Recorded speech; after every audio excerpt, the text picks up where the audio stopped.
ఒకరోజు గాడిద నెమలిపుల్లి వ్రిప్పి ఆడుతుండటం చూసింది. అబ్బా, ఆ పింఛం నాకుంటే ఎంత బాగుండేదో.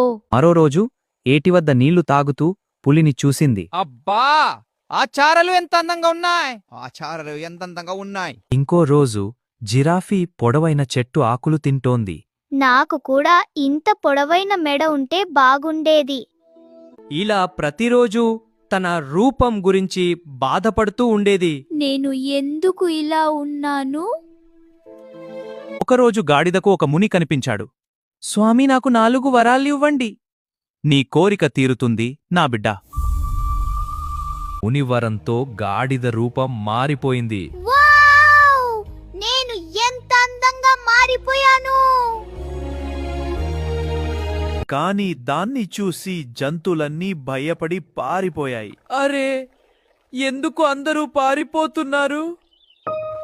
చెరువులో తన రూపం చూసుకుని గాడిదకు నిజం అర్థమైంది. అయ్యో, నేను ఎంత వికారంగా ఉన్నాను!